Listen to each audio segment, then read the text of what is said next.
रहा है वो तेरी इस कानी माँ की आंख है जो रोड एक्सीडेंट में तेरी आंख फूट गई थी। वो मैंने ही अपनी आंख देकर के तुझे दो आंखों वाला बनाया। मैंने बड़ी मुसीबत से तुझे पाल करके इतना बड़ा किया। आखिर में तू मेरा नहीं हुआ तो समाज में किसी का नहीं हो पाएगा।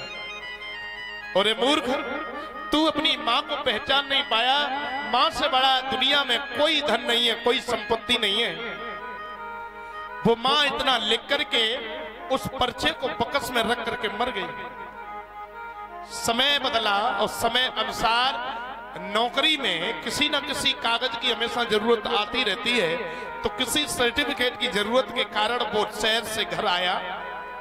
पूरे कागज ढूंढते समय वही कागज का टुकड़ा जब उसे मिलता है तो उसने जब वो कागज का टुकड़ा पढ़ा, अब पुरानी बातें याद आई। अब बैठ करके रो रहा है। अब रोने से क्या होगा भैया? हमें अपने बुजुर्ग की, अपने बड़े बूढ़े की अहमियत तो मालूम पड़ती है, लेकिन वो अहमियत मालूम पड़ती है जब वो रहते नहीं है, जब वो सामने नहीं होते। और जब तक सामने होते हैं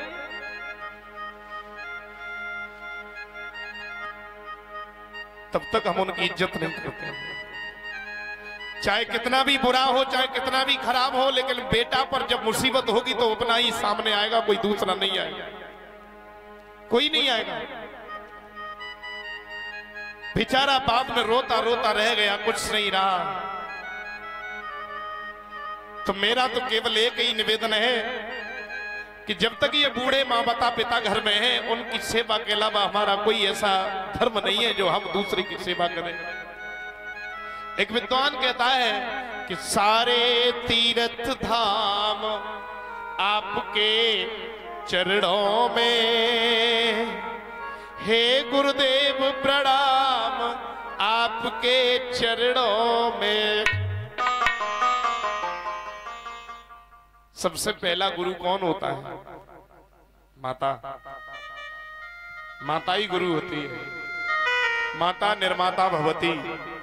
माता ही अपने बच्चे का निर्माण करती है। माँ अपने बच्चे को कुछ भी बना सकती है। वो धर्मात्मा बना सकती है तो वो चोर बना सकती है। माँ अपने बेटा को किसी रास्ते पे ले जा सकती है। अभी कुछ दिन पहले एक न्यूज़पेपर में एक खबर निकली थी, बड़े बड़े अक्षरों में छपी थी। एक बेटे की, एक लड़का की फांसी की सजा हुई अभी पिछले कुछ महीनों में। तो उससे पूछा गया कि तुम्हारी अंतिम इच्छा क्या है? तो उस बेटा ने केवल एक बात कही, मेरी माँ को मेरे से मिलवा दीजिए। मेरी अंतिम इच्छा है कि मेरी माँ को मुझसे मिलवा दीजिए। माँ को जब मिलवाने की खबर आई, माँ जब मिलने के लिए आई, तो उस बेटा ने केवल एक ही बात कही, हाथ जोड़ करके, मैया तेरी वजह से आज मैं इस फांसी के फंदे पर चढ़ रहा हूं, तेरी वजह से। उस माँ ने कहा मैंने ऐसा क्या किया? तो उसने कहा याद कर पुरानी, जब मैं छोटा था तो स्कूल से एक पेंसिल चुरा के लाया था, तो तूने वो पेंसिल घर में रख ली थी, तूने मना नहीं किया था। अगर उस दिन वो पेंसिल के बदले तू मुझे मार देती, मुझे डांट देती, तो मैं चोर नहीं बनता, मैं डाकू नहीं बनता। पहले पेंसिल चुराई, फिर छोटी छोटी चोरी करने से बड़ी चोरी करी, और बड़ी चोरी में आज मुझे फांसी की सजा हो गई। तेरी वजह से मर रहा हूं मैं। सुनते ही माँ का कलेजा फट गया, रोती रही, चिल्लाती रही, कुछ नहीं हुआ, सामने ही बेटा मर गया। तो कहीं ना कहीं बेटा को चोर बनने में, डाकू बनने में या धर्मात्मा बनने में माँ का सबसे बड़ा हाथ होता है।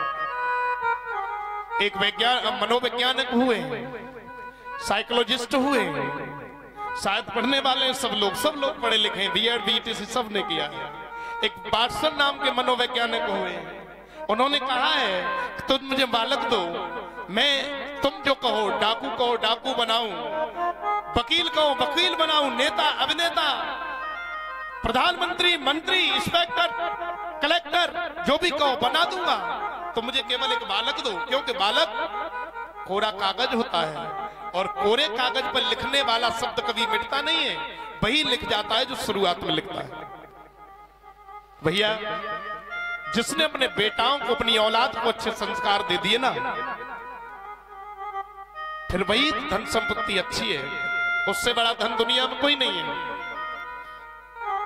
इसलिए कभी भी घर में हो सकता है बेटा है वो कुछ ना कुछ गलत काम करके आएगा, और जब गलत काम करके आएगा उससे सपोर्ट मिल जाएगा तो वो आगे बढ़ जाएगा, और उसी समय उससे रोक मिल जाएगी तो वो आगे नहीं बढ़ेगा, वही रुक जाएगा, उसका जीवन सुधर जाएगा, उसकी जीवन शैली बदल जाएगी।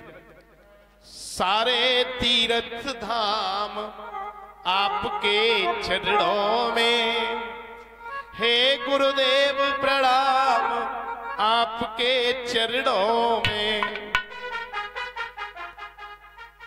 जब सारे तीर्थ धाम इन माता पिता के चरणों में है, गुरु के चरणों में है, तो हमें मथुरा, काशी, वृंदावन, अयोध्या जाने से कोई फायदा नहीं होगा। और जब तक माता पिता घर में जिंदा है कोई भी तीर्थ करने की जरूरत नहीं है। जब तक माता पिता जिंदा है वही हमारे सबसे बड़े तीर्थ हैं। एक बार भगवान भोले बाबा और मैया पार्वती ने अपने बेटाओं को बुलाया, मैंने कार्तिक और गणेश, कहा खेल ही खेल में, शिव पुराण में मैंने पढ़ा, खेल ही खेल में दोनों भाइयों में झगड़ा हो गया, और झगड़े में दोनों का झगड़ा जब माता पिता के पास आया तो वो कह रहे हैं कि मेरी पहले शादी करवाओ, मेरी पहले शादी करवाओ, मतलब मेरी शादी करवाओ। गणेश ने कही मैया अब मैं बड़ा हो गया हूं, मेरी शादी करवाओ। कार्तिकेय ने कहा ये छोटा है, मैं बड़ा हूं, मेरी पहले शादी करवाओ। दोनों साथ साथ गए तो भगवान भोले बाबा ने एक बात कही, भोले बाबा ने कही जो इस ब्रह्मांड के परिक्रमा लगा करके सबसे पहले आ जाएगा उसी की शादी पहले हो जाएगी। तो कार्तिकेय महाराज पे तो मोर है भाई, सवारी मोर की है, वो तो तैयार हो गए, रेडी सज रहे हैं घर में, क्योंकि हमें परिक्रमा करने के लिए जाना है। और गणेश महाराज पे सवारी है चूहा की। अब भाई चूहा कहां जाएगा, मोर तो उड़ेगा भी और उड़ के भी चलेगा, लेकिन अब चूहा कहां जाएगा। तो गणेश नहीं सज रहे, गणेश तैयार नहीं हो रहे, घरे बैठे आराम से भाई बैठे, और कार्तिकेय महाराज अपनी सवारी पे सवार हुए चले गए। अब कई दिन बीत गए, कई दिन बीत गए। मैया की चिंता ही कुछ ऐसी होती है, या तो छोटे की तरफ आत्मा हो या